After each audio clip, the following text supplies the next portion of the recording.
What's up? Welcome to the Radio.com Fandemic. It's Radio.com's Kevan Kenney, and Tones and I joining us from Australia. Are you still down under right now, Tones? Yeah, I'm in Australia. What time is it in Australia? It's about 8:30 p.m. as we tape this in New York City. Is this bright and early in Australia? Yeah, it's 10:17 a.m. So we're all right. Oh, that's not too bad. Have you gotten like sort of used to like the morning radio circuit a little bit, just with the success you've had recently? Getting really up early? Yeah, I mean, I've been doing a lot of interviews from overseas and stuff. So it's been actually the opposite. Like, it's been random times in the middle of the day. It's good. Right on. Let's talk about You're So Cool. We're playing it across the Radio.com alternative stations. And that's probably even crossing over to some pop stations as well, too, of course. I want to actually lead with the video because I think the video is so fantastic. And I think sometimes artists forget how a video can actually accentuate a song. And you certainly didn't forget that with the video that you co-directed it, right? Yeah, so I came up with the concept of what I wanted to do. I do that with all my videos. I think it's like just as important as writing the song. And then I got some of my friends, the guys that did Dance Monkey, because they're just awesome people and really good to work with. And then I was just like, look, I'm going to be every character and we'll just do a lot of latex over 3 days. And we'll just like go for it. Yeah, that's literally what I said. Like, let's just go for it. Like, don't give me any prompts because I get nervous. All I can really do is just roll the camera and play the track. So that's what we did. Is acting something that's of interest to you? I mean, you do such a great job in the video, and you're so versatile too. If anyone watching this hasn't seen the video, you really do. You play not only different roles, but very different types of people. Do you ever think about acting or doing that in addition to music? I've never thought about acting in my life, and honestly, I'd probably be terrible at it. I think the only reason I was able to do that is because the latex and everything, I really looked like someone totally different to me. So I think that if you put me in an acting role where I just look like myself, I'd be like, nah, it doesn't feel right.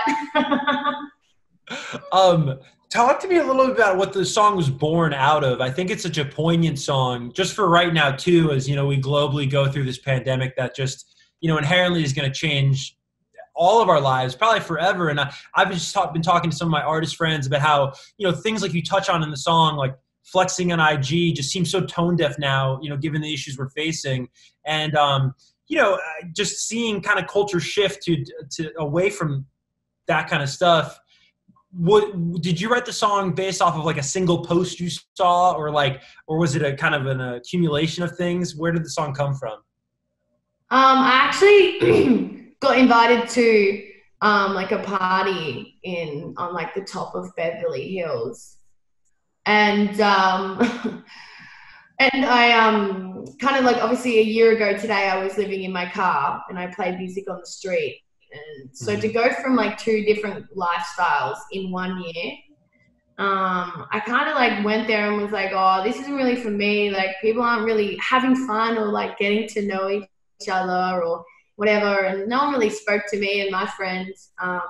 Everyone was like telling me what they do. That's the most important thing and why they deserve to be at this party. And I was like, I don't even want to be here. Let's go.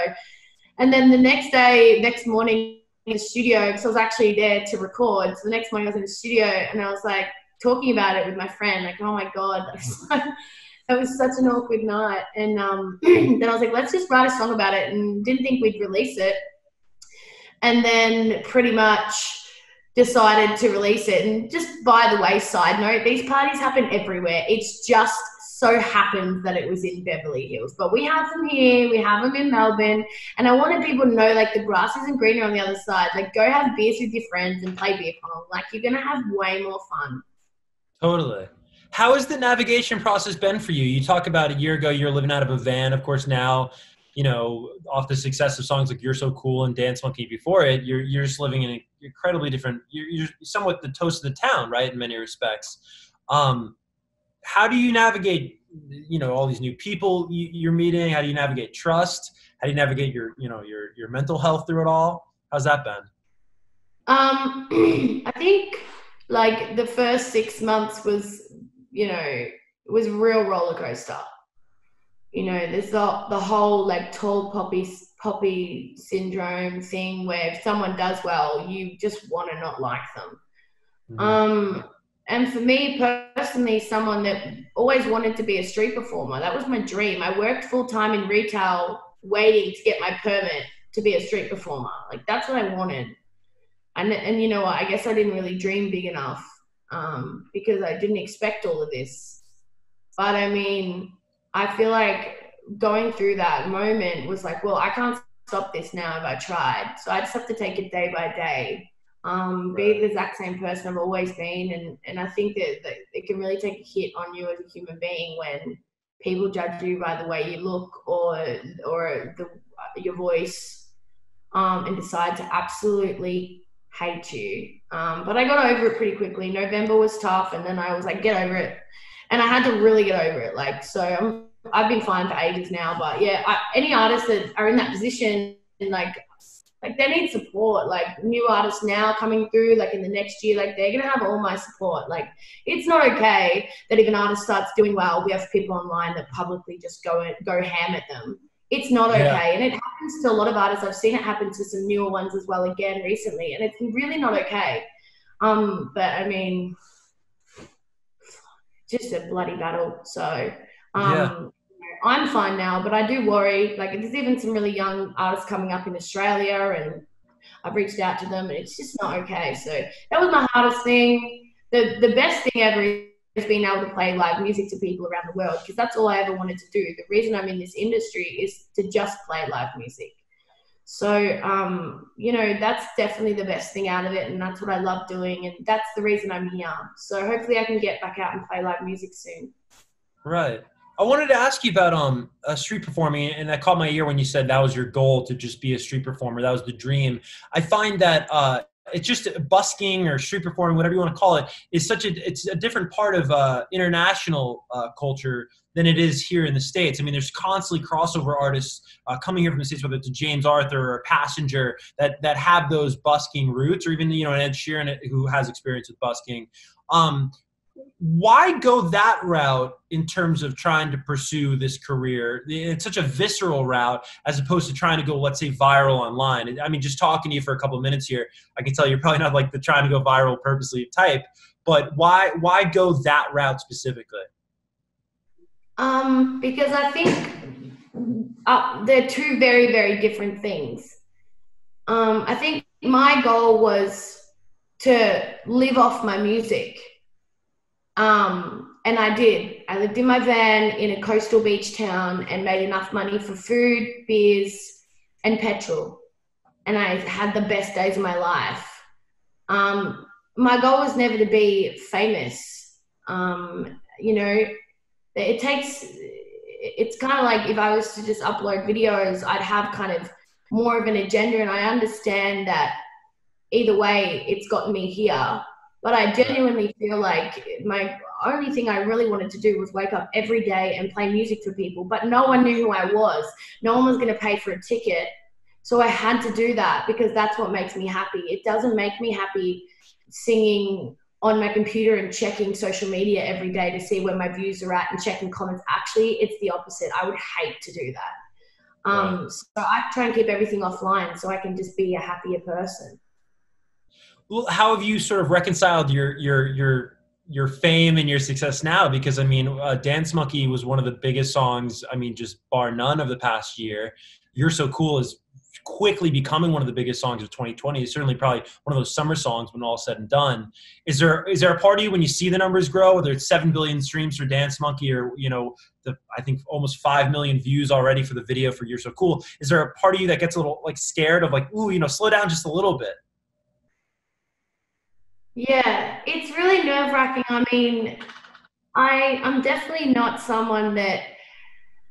Have you ever thought of an artist or a celebrity and thought, God, they don't see anything, they're unobtainable, they're just like a statue, not a statue, but almost like, they're celebrity, they're out of reach. Like, I'm the opposite of that. Like, I'm so like involved and like normal and just speak to people and I'm around and I like whatever.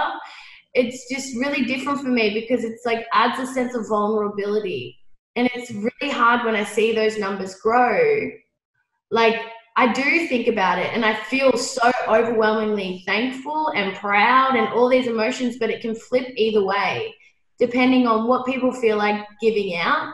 And that's just honest. Usually people wouldn't admit that, but that's just real honest. Like, I care about what I put out there and I do it all myself. I've been producing it all and writing it all.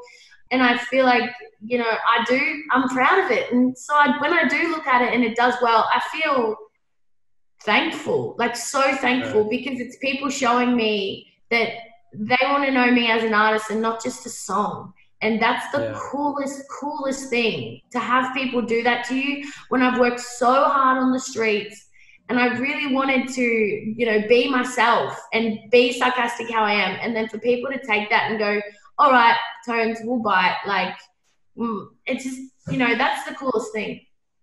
So let me ask you this question as we sort of wrap up here.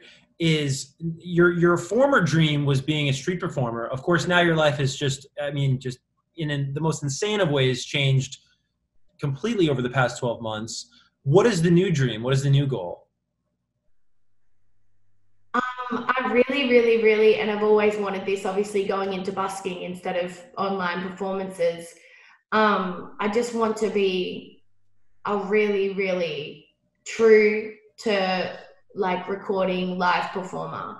I want to be known to put on shows that people remember, and that's really important to me. And I'm not talking about having girls in G-strings dance behind me. I'm talking about vocally, and I want everyone to feel something, and that's what I've always wanted. So I think that's definitely always going to be my biggest goal. Who made you feel like that? Is your desire sort of born out of an artist when you were younger, making you feel that way, and then you wanting to pass that forward? So many artists. But this is the one random thing that I've never said, but since you've brought that up, every single live performance I've ever gone to in my whole life, I cried, bawled my eyes out. The first person I ever saw in concert was Snoop Dogg. It's like, Snoop Dogg, who stands and cries to "So What, We Get Drunk"? I'm crying, because I'm thinking, I can do this. I want to do this. Like, I know I can do this. And at Splendor in the Grass last year or the year before, I said to my friends, I'm going to be up there one day on the amphitheater stage.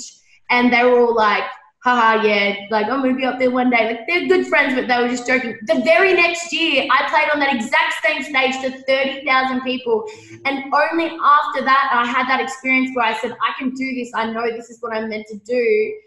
When I stopped crying. Now I don't cry anymore. But I've cried at every live show, small or big, like forever. Because I was like, am I going to live my life and never get to do the one thing I know I'm meant to do? And I know a lot of people feel the same way. And it is hard, but, you know, you've got to work hard because it's so worth it. Yeah, absolutely. It's a beautiful story. I also feel like I'm not fully enjoying Snoop Dogg if I'm not crying now. Thank you. It makes me emotional. It was my first ever live show. I'm gonna start thinking about Gin and Juice as a ballad, I think. Yeah. So is the dream? And this is the final question. Is the dream to go out on the road with Snoop Dogg, or who's the dream artist, in all seriousness, to hit the road with and just put on the greatest show of all time? Since you're so passionate about the live show, it has to be Macklemore because he is so passionate and respectable. Like, his lyrics are full of passion. You respect his lyrics. You respect how hard he worked. And he also doesn't bring other artists down. He's done it all, like being a respectable human being. And I think that you can cop it. And I know, and I've spoken to him about it because when I was struggling, and I think everyone can really cop it on the way up. But how you hold yourself is really important because there's a lot of people that look up to you and, you know, it's hard. And I think he's just the most passionate person. And I love him. And I don't know. He's awesome. Awesome. Tones and I just thank you so much for taking the time for radio.com, and congratulations on all the success. Thank you so much, and have a great night. Thanks for watching. If you liked the video, make sure to like and subscribe and hit that bell for all notifications from radio.com. While you're at it, why don't you check out some of our other great videos.